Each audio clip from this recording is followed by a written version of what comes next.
Hello అండి, నమస్తే. Welcome back to our channel Samita vlogs. అందరూ ఎలా ఉన్నారండి? బాగున్నారా? నేనైతే బాగున్నానండి. మీరు కూడా చాలా చాలా బాగున్నారు అనేసి అనుకుంటున్నాను. ఇవేంటి అనేసి అనుకుంటున్నారా? రేపటి టిఫిన్ కోసం ఈరోజు ప్రిపరేషన్ అయితే స్టార్ట్ చేసేసానండి. ఈరోజు నేను జొన్నలతో దోశలు అయితే వేద్దాము అనేసి అనుకుంటున్నాను. దానికోసం అయితే ఇక్కడ నేను 3 గ్లాసులు వచ్చేసి బియ్యం అయితే తీసుకున్నానండి. అలానే ఏ గ్లాస్తో అయితే రైస్ తీసుకున్నానో అదే గ్లాస్ తోటి నేను ఇక్కడ జొన్నలు కూడా తీసేసుకున్నాను అనమాట. ఇవి వచ్చేసి తెల్ల జొన్నలు. మనం తెల్ల జొన్నలైనా కానీ ఉపయోగించవచ్చు, లేకపోతే పచ్చ జొన్నలైనా ఉపయోగించవచ్చు అన్నమాట. నేను 3 గ్లాసులు రైస్ తీసుకున్నాను. అలానే 2 గ్లాసులు వచ్చేసి తెల్ల జొన్నలు అయితే తీసేసుకున్నానండి. ఇవి నానటానికి టైం అయితే ఎక్కువ పడుతుంది కాబట్టి 12 అవర్స్ ముందుగానే నేనైతే వీటిని నానబెట్టేసుకుంటున్నాను. నానబెట్టే ముందు నీట్గా అయితే వాష్ చేసుకోవాలి. మనకి జొన్నల్లో అలానే బియ్యంలో రాళ్ళు అయితే ఉంటాయి కదండి, ఆ రాళ్ళన్నీ వేరేసుకొని క్లీన్ చేసుకున్న తర్వాత ఇలాగా ఒక 5-6 సార్లు అయితే నీట్గా వాష్ చేసేసుకోవాలి. వాష్ చేసుకున్న తర్వాత వీటిని అయితే నానబెట్టేసుకోవాలండి. ఒక 12 అవర్స్ అయినా కానీ నానాలి, అప్పుడే మనకి జొన్నలు అయితే నానుతాయి. అలానే మనం మినపప్పు వేసాము అనేసి అంటే ఇంత టైం అవసరం లేదు. వాటికి అయితే ఒక 3 to 4 అవర్స్ నానితే సరిపోతుంది కదా. కాకపోతే జొన్నలు అయితే బాగా గట్టిగా ఉంటాయి కాబట్టి ఒక 12 అవర్స్ అయినా కానీ నానాలి. కాబట్టి వీటిని అయితే నానబెట్టేస్తున్నానండి. ఇప్పుడు వాటర్ అన్నవి కొన్ని ఎక్కువ వేసేసి జొన్నలు అయితే నానబెట్టేస్తాను. తర్వాత నేను వీటిని అయితే గ్రైండర్ అయితే వేసేస్తాను. చూడండి, ఇక్కడ జొన్నల్లోకి జొన్న దోశలు వేయటం కోసం నేను ఇక్కడ మినపప్పు అయితే ఉపయోగించలేదు. కేవలం జొన్నలు అలానే బియ్యం మాత్రమే వేసాను అనమాట. జొన్నలు 12 అవర్స్ నానిన తర్వాత ఇప్పుడు వీటిని గ్రైండర్కి అయితే వేసేస్తున్నాను. మనం మిక్సీలో అయినా వేసేసుకోవచ్చు, లేదు గ్రైండర్లో అయినా వేసేసుకోవచ్చు. గ్రైండర్లో వేసాము అనేసి అంటే మనకు పిండి అన్నది ఉదుగుతుంది కాబట్టి నేను ఎప్పుడైనా కానీ ఇడ్లీకైనా కానీ దోశకైనా వేసేటప్పుడు ఇలాగ గ్రైండర్లోనే వేసుకుంటూ ఉంటాను అనమాట. మనకి పిండి చాలా ఎక్కువగా ఉదుగుతూ ఉంటుంది కదండి, కాబట్టి ఈ విధంగా అయితే వేసేసుకుంటున్నాను. ఒక 45 మినిట్స్ అయినా కానీ పడుతుందన్నమాట. తీసుకునే క్వాంటిటీని బట్టి మనకి టైం అయితే పడుతుంది. నేను 3 గ్లాసులు రైస్ అలానే 2 గ్లాసులు జొన్నలు తీసుకున్నాను కాబట్టి నాకు ఎట్లా లేదన్నా కానీ ఒక హాఫ్ అన్ అవర్ నుంచి 45 మినిట్స్ వరకు అయితే పడుతుంది. పిండి అన్నది బాగా సాఫ్ట్గా వచ్చేటట్టు మనం గ్రైండర్ అయితే వేసేసుకోవాలి. చూడండి, ఇక్కడ పిండి వచ్చేసి కొద్దిగా బరగ్గా ఉందన్నమాట. అందుకోసం అనేసి మళ్ళీ ఒకసారి చూసుకుంటూ అవసరమైతే నీళ్ళు అన్నవి యాడ్ చేసేసుకొని మనం గ్రైండర్ అయితే వేసేసుకుంటూ ఉండాలి. అలా అనేసి బాగా లూజ్గా కాకుండా మనం దోశల పిండికి ఎలాగా ప్రిపేర్ అయితే చేసుకుంటామో ఆ విధంగా చేసేసుకుంటే సరిపోతుందన్నమాట. పిండి ఇక్కడ వచ్చేసి మెత్తగా అయిపోయిన తర్వాత ఇక్కడ నేను పిండి అయితే వేరే బౌల్లోకి తీసేసుకుంటున్నాను. నేను ఎప్పుడు దోశల పిండికైనా కానీ అలానే ఇడ్లీ పిండి వేసినా కానీ ఈ గిన్నెలోనే వేసుకుంటూ ఉంటాను కాబట్టి దీంట్లోకి అయితే ఎత్తి పెట్టేసుకున్నాను పిండి అన్నది. ఇంకా దీన్ని ఫర్మెంట్ చేయాలి కాబట్టి ఈరోజు నైట్ అంతా ఇలాగ బయట పెట్టేసి వదిలేసాను అంటే నెక్స్ట్ డే మార్నింగ్ అయితే పిండి అన్నది బాగా ఉబ్బుతుందనమాట. చూడండి, నెక్స్ట్ డే మార్నింగ్ ఎలా అయిపోయిందో పిండి అన్నది. ఇప్పుడు కావాల్సినంత పిండి వరకు తీసుకొని మిగతాది నేను ఫ్రిడ్జ్లో స్టోర్ చేసేస్తాను. అప్పుడు పిండి అన్నది మనం ఒక 1 వీక్ వాడినా కానీ చాలా ఫ్రెష్గా ఉంటుందన్నమాట. పిండి ఈ రోజుకి కావాల్సినంత పిండిలోకి నేను సాల్ట్ అయితే యాడ్ చేసేసుకుంటున్నాను. మన జొన్న దోశలు వేసుకునేటప్పుడు కొద్దిగా బ్యాటర్ అన్నది మనకి కొద్దిగా చిక్కగానే ఉండాలండి. దోశల పిండికి అయితే మనం కొద్దిగా పలుచగా చేసుకుంటూ ఉంటాం కదా, కాకపోతే మనం జొన్నలు దోశలు వేస్తున్నాం కాబట్టి కొద్దిగా బ్యాటర్ అన్నది మనకి చిక్కగానే ఉండాలి. చూపించేస్తాను.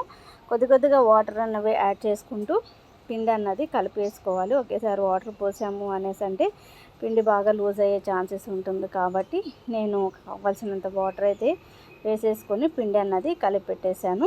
ఇంకా ఈలోపు ఈ జొన్న దోశల్లోకి మనకి అల్లం చట్నీ అలానే పల్లి చట్నీ అయితే బాగుంటుందన్నమాట. ఇంట్లో అల్లం చట్నీ అయితే ఎవరు తినరు, అందుకోసము అనేసి ఇంకా పల్లి చట్నీ అయితే చేసేస్తున్నాను. పల్లి చట్నీ కోసం అనేసి ఇక్కడ ఒక చిన్న టీ గ్లాస్ అంత పల్లీలు అయితే తీసేసుకున్నాను. వీటిల్లోకి ఒక 6-7 గ్రీన్ చిల్లీ కూడా తీసేసుకొని అలానే ఇక్కడ నేను జీలకర్ర చిన్నులపాయలు కూడా, వీటిని కూడా దూరగా అయితే ఫ్రై చేసేసుకున్నాను. ఎటువంటి ఆయిల్ అయితే వేయలేదండి. ఇవి కొద్దిగా చల్లారిన తర్వాత మిక్సీ అయితే వేసేసుకుంటున్నాను. మిక్సీ జార్లోకి ఇప్పుడు నేను ఇవన్నీ వేసుకున్న తర్వాత టేస్ట్కి సరిపడా సాల్ట్ అన్నది వేసేసుకొని ముందుగా వాటర్ వేయకుండా నేనైతే మిక్సీ పట్టేస్తాను. కొద్దిగా బరగ్గా వస్తుంది కదా, ఒకేసారి వాటర్ పోసాము అనేసి అంటే మనకి అంత మంచిగా రాదు. కాబట్టి ముందుగా ఇలాగా కచ్చాపచ్చాగా నేనైతే మిక్సీ వేసుకున్న తర్వాత వాటర్ అయితే యాడ్ చేసేసి మళ్ళీ మిక్సీ అయితే పట్టేస్తాను. ఇప్పుడు మిక్సీ వేసేటప్పుడు మనం ఫైన్ పేస్ట్ లాగా వచ్చేటట్టుగా అయితే ప్రిపేర్ చేసేసుకోవాలి. చూడండి, చట్నీ అన్నది మనకి ఈ విధంగా ఒక ఫైన్ పేస్ట్ లాగా అయితే ప్రిపేర్ అయిపోవాలన్నమాట. ఇప్పుడు దీన్ని అయితే తాలింపు వేసేస్తున్నాను. తాలింపు కోసం అనేసి అదే ప్యాన్లోకి కొద్దిగా ఒక ఆయిల్ తీసుకొని ఇక్కడ ఆవాలు, జీలకర్ర, పచ్చిశనగపప్పు, మినప్పప్పు, అలానే ఎండుమిర్చి కూడా వేసేసుకొని వీటిని కలర్ చేంజ్ అయ్యేంత వరకు, మన గోల్డెన్ బ్రౌన్ కలర్ వచ్చేంత వరకు అయితే ఫ్రై చేసేసుకున్న తర్వాత లాస్ట్లో స్టవ్ ఆఫ్ చేసేసి కరివేపాకు కూడా వేసేసుకోవటమేనమాట. వీలైతే కరివేపాకు అలానే ఎండుమిర్చి అన్నది కొద్దిగా ఎక్కువ వేసుకున్నాము అనేసి అంటే మనకి తినేటప్పుడు ఎండుమిర్చి కూడా పంటికి తగులుతూ ఉంటే బాగుంటుంది. కాబట్టి నేను కొద్దిగా ఎక్కువే వేసుకున్నాను అనేసి చెప్పవచ్చు. ఇంకా తాలింపు కూడా మరిగిపోయిన తర్వాత చల్లగా అయిపోయిన తర్వాత ఇంకా వీటిని చట్నీలోకి అయితే వేసేసుకొని ఇంకా దోశ బ్యాటర్ కూడా రెడీ అయిపోయింది కదా. ఈ విధంగా మరీ పలుచగా కాకుండా మరీ చిక్కగా కాకుండా ఈ విధంగా వచ్చేంత వరకు నేను వాటర్ వేసి కలిపి పక్కన పెట్టేసుకున్నాను. దీంట్లోకి ఎటువంటి తినే సోడా అయితే నేను యాడ్ చేయలేదండి. కేవలం సాల్ట్ మాత్రమే వేసేసి ఇంకా దోశలు అయితే వేసేసుకుంటున్నాను. దోశలు అయితే చాలా క్రిస్పీగా వస్తాయండి. క్రిస్పీగా తినేవాళ్ళు అయితే క్రిస్పీగా చేసుకోవచ్చు, లేదు మేము సాఫ్ట్గా ఇష్టపడతాము అనే వాళ్ళు అయితే ఆ విధంగా కూడా వేసేసుకోవచ్చు. నేను లడ్డు సమిద అయితే క్రిస్పీగా తింటాము, మా వారు వచ్చేసి సాఫ్ట్గా తింటారనమాట. ఇంకా అందుకోసం అనేసి ఎవరికి కావాల్సిన విధంగా అయితే నేను దోశలు అన్నవి వేసేస్తున్నాను. నాకు సాఫ్ట్గా ఉన్న దోశలు తినాలి అనేసి అంటే అస్సలకి ఇష్టం ఉండదండి. కాబట్టి ఇక్కడ వచ్చేసి నేను క్రిస్పీగా అయ్యేటట్టు దోశ అయితే కాల్చుకొని వేరే ప్లేట్లోకి అయితే వేసేసుకుంటాను. చూడండి, దోశ అయితే ఎంత నీట్గా వచ్చేసిందో. మనకి కాలిన తర్వాత కాలక ముందు ఒకసారి ట్రై చేశాను వస్తుందా రాదా అనేసి. కొద్దిగా ఒక 2 మినిట్స్ కాలిన తర్వాత మళ్ళీ దోశ అన్నది మనకి వచ్చేస్తూ ఉంటుందన్నమాట. చాలా ఈజీగా తీసేయచ్చు. చూసారా, ఈ విధంగా కలర్ అన్నది అయితే ఎంత బాగుందండి చూస్తానికి. మీకు చూస్తుంటే అర్థమవుతుంది కదా దోశ అన్నది ఎంత క్రిస్పీగా వచ్చేసిందో.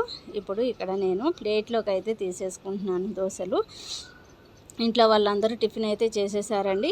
ఇంకా లాస్ట్లో మిగిలేది ఎవరో తెలిసే ఉంటుంది కదండి, మన లేడీసే ఉంటారు. కాబట్టి ఇప్పుడు నేను ఒక 3 దోశలు అయితే వేసేసుకొని నా టిఫిన్ కూడా నేను కంప్లీట్ చేసేద్దాము అనేసి అనుకుంటున్నాను. మనం రైస్కి బదులు ఇక్కడ కేవలం జొన్నలు, మినపప్పు మాత్రం వేయచ్చు. కాకపోతే ఇలా ఒకసారి ట్రై చేద్దాము అనేసి ఇలా కూడా చేస్తూ ఉంటాను. ఒక్కొక్కసారి నేను జొన్నలు, మినపప్పు వేసి దోశలు వేస్తాను. ఒక్కోసారి రైసు, జొన్నలు వేసి నేను దోశలు అయితే ప్రిపేర్ చేసేస్తాను అనమాట. నాకు సరిపడా దోశలు అయితే వేసేసుకొని ఇంకా దాంట్లోకి పల్లీ చట్నీ అయితే ప్రిపేర్ చేశాను కదా, ఆ పల్లీ చట్నీని వేసుకొని తిన్నాము అనేసి అంటే ఎంత టేస్టీగా ఉన్నాయోనండి. చూడండి, దోశలు అయితే ఎంత క్రిస్పీగా వచ్చినాయో. కలర్ కూడా చూస్తుంటే అర్థమవుతుంది కదా, గోల్డెన్ బ్రౌన్ కలర్ వచ్చేంత వరకు అయితే నేను వీటిని అయితే కాల్ చేసుకున్నాను దోశలు. ఇలా తిన్నాము అనేసి అంటే మధ్యాహ్నం లంచ్ కూడా చేయాలనిపించదు అనమాట. అంత క్రిస్పీగా అంత టేస్టీగా ఉన్నాయి. మీరు కూడా ఒకసారి ట్రై చేసి చూడండి ఈ జొన్న దోశల్ని. మీ ఇంట్లో వాళ్ళు కూడా ఫుల్ ఎంజాయ్ చేస్తారు ఇలా దోశలు వేసాము అనేసి అంటే.